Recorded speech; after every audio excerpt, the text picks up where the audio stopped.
Por, a vepron droni në të gjithë Shqipërinë, apo vetëm në Tiranë? Çfarë ndodh nëse nuk e takon? Patrullën e ardhshme për të marrë gjobën, ka ndonjë mënyrë tjetër që mund të vijë gjoba? Si funksionon me ata që janë miq të pushtetarëve apo me të fortit? Sara Demushi është me mua në këtë lidhje të drejtë për drejtë. Sara, mirëmëngjes. Ju përshëndes. Atëherë dronët operojnë vetëm në Tiranë apo në gjithë Shqipërinë?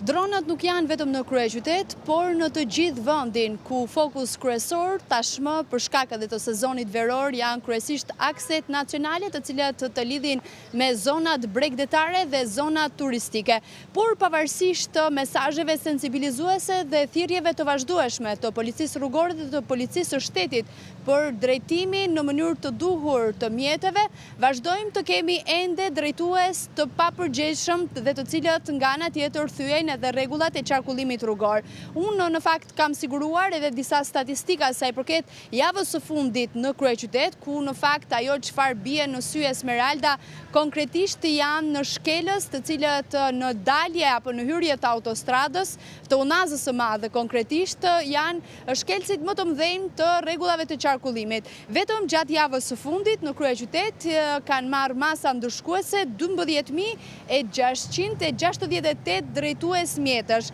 ndërsa janë arrestuar 5 shoferë dhe nga ana tjetër janë proceduar në gjendje të lirë 31 persona të tjerë sa i përket shkeljes së rregullave të qarkullimit rrugor në kryeqytet. Në fakt sa i përket shkeljeve të cilat ata bëjnë më së shumti konkretisht janë mos pozicionimi i rregullt në korsi, po ashtu nga ana tjetër është përdorimi i celularit gjatë drejtimit të mjetit, parakalimet e gabuara, drejtimi i mjetit nën efektin e alkoolit dhe po ashtu për mjetet e tjera më pas mos përdorimi i kaskës mbrojtëse. Këto janë edhe shkelje më të shpeshta të cilat ndeshet policia me drejtuesit e mjeteve apo të motomjeteve në kryeqytet, ku në fakt edhe për shkak të numrit më të lartë të automjeteve të cilat qarkullojnë në Tiranë, sigurisht edhe numri i masave ndërshkimore është edhe më i lartë krahasuar me zonat e tjera, por siç e theksova edhe më herët, në fakt ajo çfarë edhe në videon e postuar nga ana e ministrit të punëve të brendshme, zotit Besfort Lamallari, janë kryesisht akset nacionale, ku për shkak edhe të trafikut të rënduar në këto periudhë të vitit,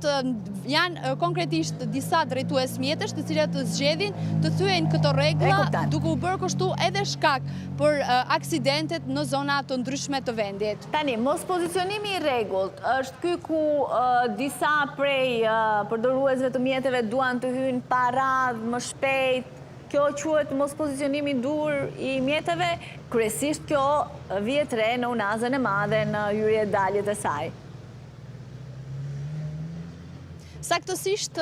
është ajo çfarë ju thatë në studio, është mos pozicionimi në korsinë e duhur dhe është pikërisht kjo mënyrë që një pjesë e madhe e drejtuesve të mjeteve zgjedhin të bëjnë në kryeqytet, duke u bërë kështu edhe për pengesë për drejtuesit e tjerë të mjeteve, duke shkaktuar gjithashtu edhe trafik, por nga ana tjetër, kjo është një nga shkeljet më të shpeshta të përdorura të cilat drejtuesit e mjeteve shkelin në kryeqytet, po ashtu edhe përdorimi i aparatit celular gjatë drejtimit të mjetit. Por ajo çfarë në fakt është vënë re kryesisht në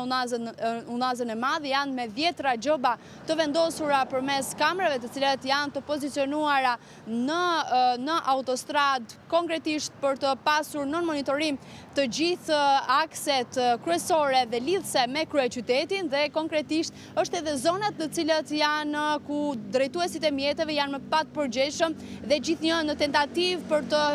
mos ndjekur dhe për të mos mbajtur radhën, zgjedhin të futen pikërisht në këtë mënyrë të paligjshme. Tani, nëse nuk e takon patrullën e radhës, siç shkruan ministri, si bëhet me gjobën? Ka një mënyrë tjetër që gjoba ju vendoset, ju shkon në shtëpi, apo po se takove patrullën e radhës ke shpëtuar? Absolutisht jo, nuk mund të shpëtoj askush nga drejtuesit e mjeteve i cili është në shkelje të rregullave të qarkullimit rrugor. Në fakt, gjatë kësaj periudhe, monitorimi me dron e ka ndihmuar dhe lehtësuar policin sa i përket edhe faktit që në një periudhë është bërë e mundur që të mos ketë më pika kontrolli të shumta në rrugë, por janë pikërisht këto mënyra dhe mjete inteligjente të cilat është duke përdorur policia, duke përdorur dronet, po ashtu edhe kamera të cilat janë të pozicionuara në akset të ndryshme të kryeqytetit, por jo vetëm edhe në akset nacionale të vendit, por tashmë pritet që pasi të vihen në funksion edhe kamerat përmes projektit Smart City, kjo do ta ndihmojë akoma më shumë policinë e shtetit si për shkelësit në rrugë, po ashtu nga ana tjetër edhe për zbardhjen e ngjarjeve kriminale, për të mësuar më shumë sa i përket më pas lëvizjeve që mund të bëjnë autorët pas ngjarjeve të ndryshme që mund të ndodhin në vendin tonë. Faleminderit, Sara. Faleminderit ju.